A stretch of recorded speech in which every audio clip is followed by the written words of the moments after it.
Sebaik-baik pasangan hidup adalah yang baik agamanya. Benarkah? Tiba-tiba pertanyaan itu terus saja berputar-putar di kepalaku.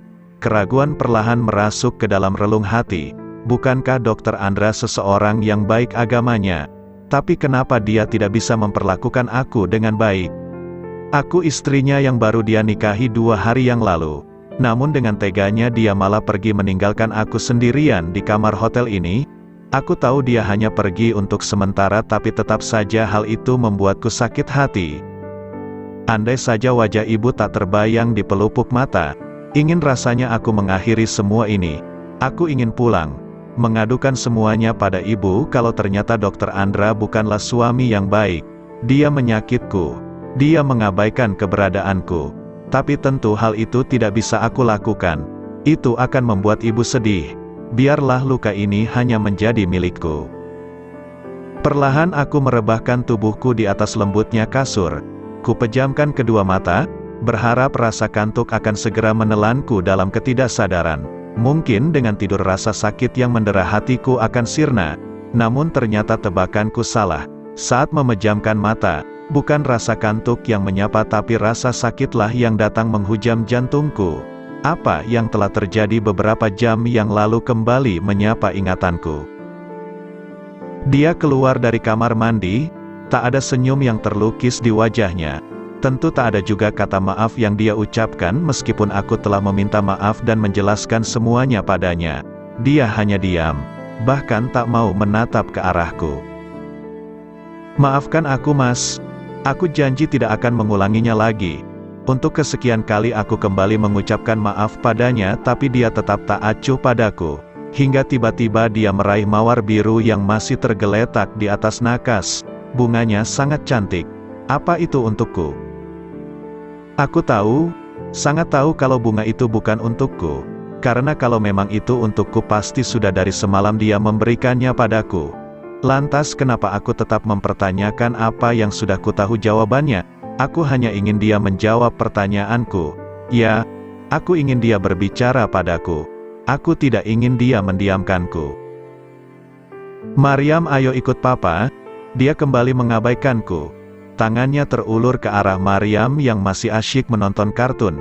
Mas mau kemana? Tanyaku saat Maryam tidak langsung menjawab pertanyaannya dan dia tidak mau menjawab pertanyaanku.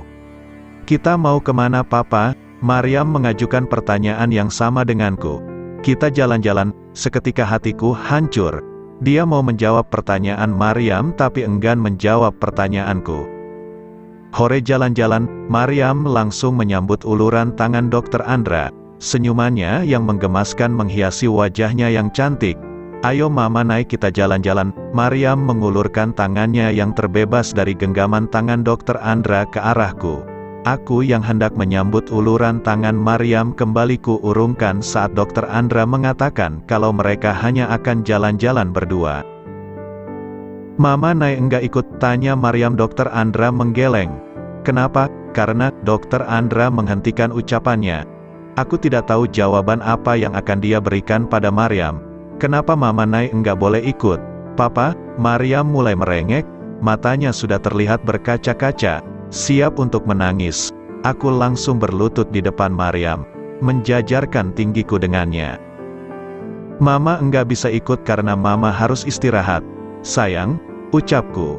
Maryam menatapku dengan tatapan bingung. Kok istirahat? Ayo mama kita jalan-jalan. Kepala mama pusing. Sepertinya mama sakit. Jadi mama tidak bisa ikut jalan-jalan sama kamu dan papa. Mama sakit? Aku mengangguk. Ya, aku sakit. Pasti karena mama enggak makan. Tapi kan mama udah makan biskuit kok masih sakit sih?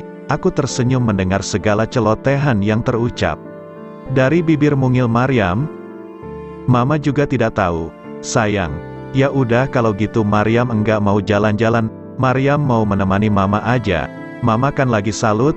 Maryam melepaskan tangannya dari genggaman tangan Dr. Andra. Ia langsung memeluk bahuku dengan tangannya yang mungil. Aku membalas pelukannya. Sungguh aku terharu saat mendengar perkataan yang terucap dari bibir Maryam. Maryam, sepertinya Dr. Andra tidak menerima keputusan Maryam. Aku dan Maryam langsung menatap ke arahnya. ikut papa akan mengajakmu berziarah ke makam kedua orang tuamu. Bu, bukankah makam kedua orang tua Maryam ada di Jakarta? Mas mau pergi ke Jakarta? Tanyaku. Dokter Andra diam, perhatiannya hanya tertuju pada Maryam. Benar kamu tidak mau ikut papa mengunjungi rumah ayah dan bundamu? Lagi-lagi dia mengabaikan pertanyaanku. Maryam terlihat kebingungan. Maryam pengen ke rumah ayah sama bunda tapi Maryam juga enggak mau ninggalin Mama Nay. Papa, Mama Nay lagi sakit. Ayo papa kasih obat biar cepat sembuh terus nanti Maryam. Mama Nay sama papa bisa ke rumah ayah bunda bareng-bareng. Celoteh Maryam panjang lebar. Bolehkah aku ikut? Mas, akhirnya kata itulah yang kuucapkan. Aku tidak tega melihat wajah Maryam yang seperti kebingungan untuk memilih antara tetap bersamaku atau ikut dengan Dokter Andra berziarah ke makam kedua orang tuanya. Tidak, Dokter Andra menjawab singkat. Kenapa? Bukannya kamu sedang sakit, jadi akan lebih baik kalau kamu istirahat saja. Aku. Ayo Maryam, Mama Nay sedang sakit jadi Mama Nay harus istirahat. Dokter Andra meraih tangan Maryam. Menggenggamnya dengan erat. Enggak mau, Papa, Maryam mau sama Mama Nay.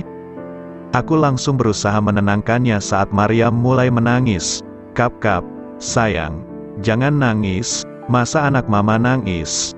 Hari ini Mama tidak bisa ikut sama kamu karena Mama memang harus istirahat biar cepat sembuh. Maryam perginya sama Papa saja, ya. Enggak mau Mama, kok gitu? Bunda sama ayah Maryam pasti sudah menunggu kedatangan Maryam. Masa Maryam tidak mau mengunjungi rumah ayah dan bunda Maryam sih? Tanyaku. Maryam mau ke makam bunda sama ayah tapi Maryam pengennya sama Mama Nay. Insya Allah nanti kalau Mama tidak sedang sakit Mama pasti ikut ke sana. Sekarang Maryam perginya sama Papa ya. Aku mencium kedua pipinya.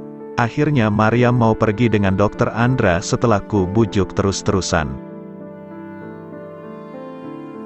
Kumandang azan maghrib terdengar dari layar televisi yang sengaja kubiarkan menyala. Membuatku tersadar dari kenangan itu. Sudah 10 jam berlalu tapi Dokter Andra dan Maryam belum kunjung kembali ke hotel. Apa mereka tidak akan pulang? Kepalaku terasa sangat pusing saat aku beranjak dari atas tempat tidur untuk ke kamar mandi.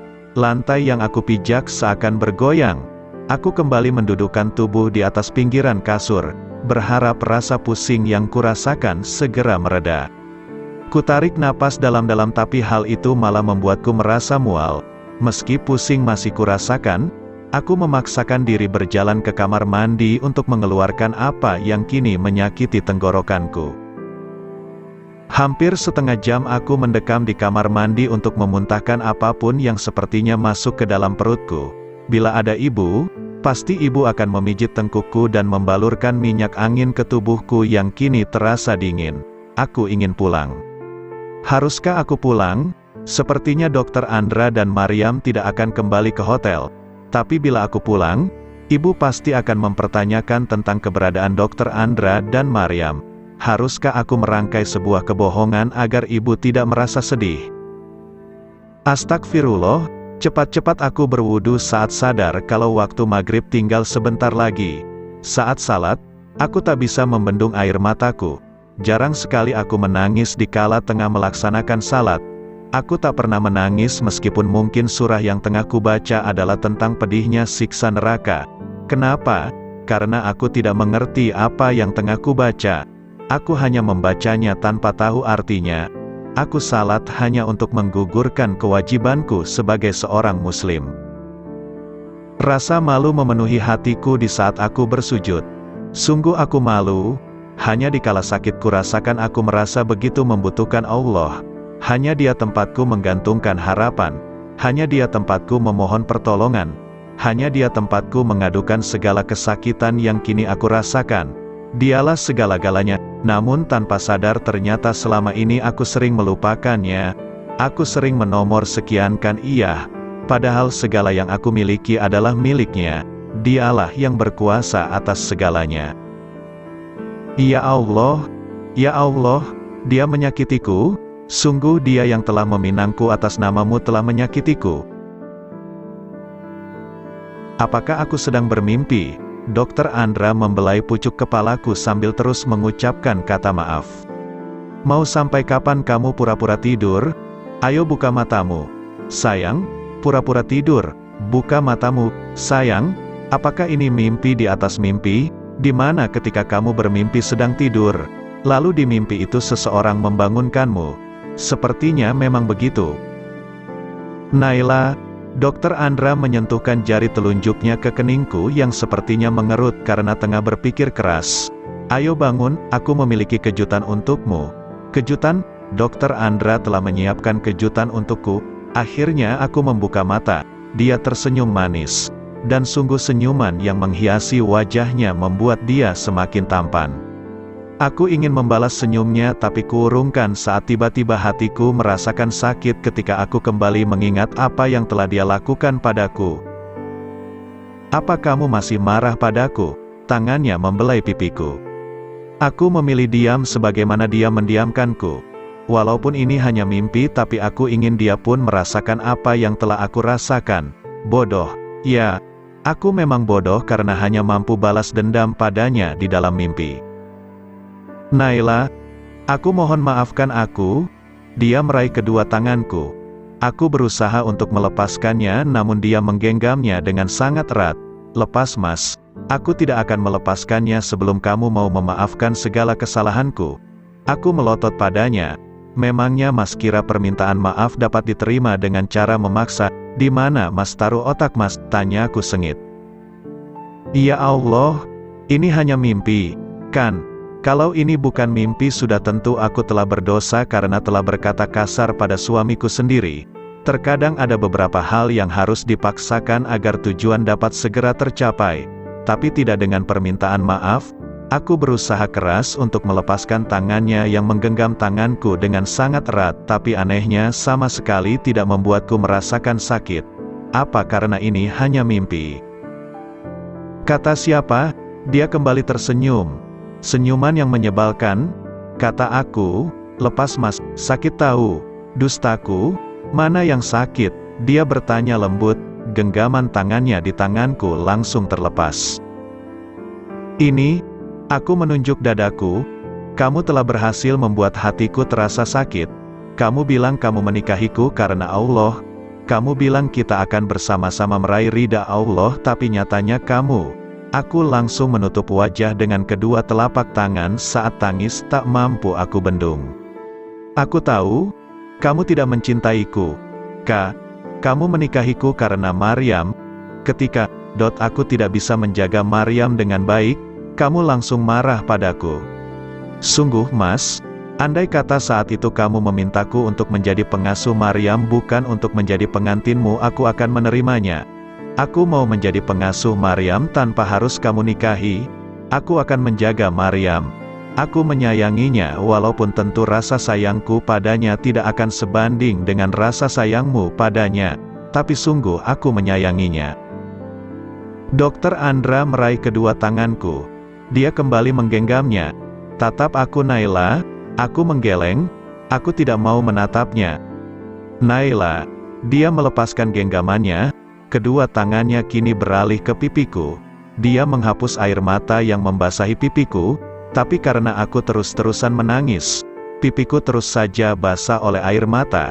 Kata maaf yang kuucapkan sekarang mungkin tidak akan mampu menyembuhkan luka yang sudah kutorehkan di hatimu. Tapi aku akan terus mengucapkan kata itu padamu. Maafkan aku Naila. Maafkan aku. Maafkan aku karena telah begitu egois.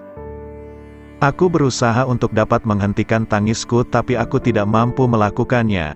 Di tengah isak tangisku yang tak kunjung dapat dihentikan aku berucap padanya. Kita berpisah saja. Mas, tidak, kita tidak akan pernah menempuh jalur itu. Aku akan memperbaiki segalanya. Apa yang akan Mas perbaiki? Mas tidak mencintaiku. Mas hanya membutuhkanku untuk menjadi pengasuh Maryam. Tidak Naila. Aku tidak membutuhkan seorang pengasuh. Aku membutuhkan seorang ibu yang baik untuk Maryam. Aku tidak bisa menjadi ibu yang baik untuk Maryam. Aku cuma wanita yang tidak punya otak yang dengan bodohnya meninggalkan Maryam sendirian di kamar ini. Naila, Dokter Andra membawa tubuhku yang bergetar ke dalam pelukannya. Maafkan aku. Aku mohon maafkan aku. Aku ingin kita berpisah, Mas. Racauku mulai tidak terkendali. Tidak, sampai kapanpun kita tidak akan berpisah. Kamu akan tetap menjadi istriku. Ibu bagi Maryam dan ibu bagi adik-adik Maryam kelak. Aku tidak mau. Kamu harus mau. Tapi Mas, perkataanku terputus saat tiba-tiba terdengar suara ketukan di pintu. Sepertinya semuanya telah selesai. Ayo. Sayang, tangan kanan Dr. Andra meraih tangan kiriku ke dalam genggamannya, sedangkan tangan kirinya membelai pipiku. Ki, kita mau kemana? Aku tidak mau pergi bersamamu. Aku mohon Naila. Aku sudah mempersiapkan semuanya untukmu. Mempersiapkan apa? Rahasia. Jangan main rahasia-rahasiaan denganku, aku tidak suka rahasia. Tapi sayangnya suamimu yang sangat tampan ini sangat suka dengan rahasia. Andai saja aku tidak sedang marah, tentu aku akan langsung tertawa mendengar dia memuji dirinya sendiri. Tapi tentu tawa tak mampu keluar dari bibirku. Aku tidak mau. Kamu harus mau. Aku terperangah saat tiba-tiba dia menggendong tubuhku ala-ala pengantin baru. Aku dan dia pun sepertinya masih masuk dalam kategori pengantin baru. Ih, kenapa sih malah memikirkan sesuatu yang jelas-jelas tidak penting? Mau dia gendong aku ala pengantin baru, mau ala kodok, mau ala bayi, aku tidak peduli. Yang kuinginkan sekarang dia menurunkanku dari gendongannya. Turunkan aku berusaha untuk dapat turun dari gendongannya. Namun usahaku sia-sia. Kalau Mas tidak menurunkan aku, sekarang juga aku akan menjerit. Silakan menjerit. Aku tidak peduli. Mas, aku sudah mulai memohon saat dia keluar dari kamar kami masih dalam keadaan menggendongku. Aku benar-benar akan menjerit. Silakan. Nanti kalau ada yang bertanya kenapa kamu menjerit, aku tinggal menjawab kalau istriku yang cantik ini sedang ngambek, ucapnya sambil mengukir senyum yang sangat menyebalkan. Apa Mas tidak malu? Orang-orang ngelihatin kita, tanyaku kesal. Kenapa harus malu? Yang aku gendongkan istriku sendiri, bukan istri orang, Mas. Apa? Sayang, turunkan aku. Tidak, jawabnya tegas. Dia berjalan ke arah lift. Tekan angka 17, pintanya, menyuruhku untuk menekan tombol yang terdapat di lift. Tekan saja sendiri, jawabku sewot. Kedua tanganku sibuk menopang berat badan istriku, jadi bisakah Nona yang menekankannya?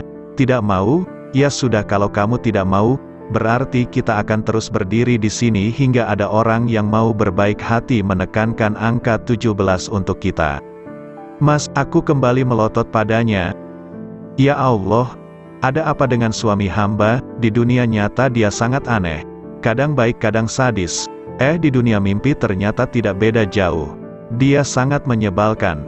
Dengan sangat tidak ikhlas akhirnya aku mau menekan tombol lift. Terima kasih, sayang, ucap Dr. Andra sambil mengecup pipiku. Kecupan pertamanya di pipiku dan itu berhasil membuatku terkesima. Ini hanya mimpi, kan? Iya, ini hanya mimpi. Tidak mungkin semua ini nyata.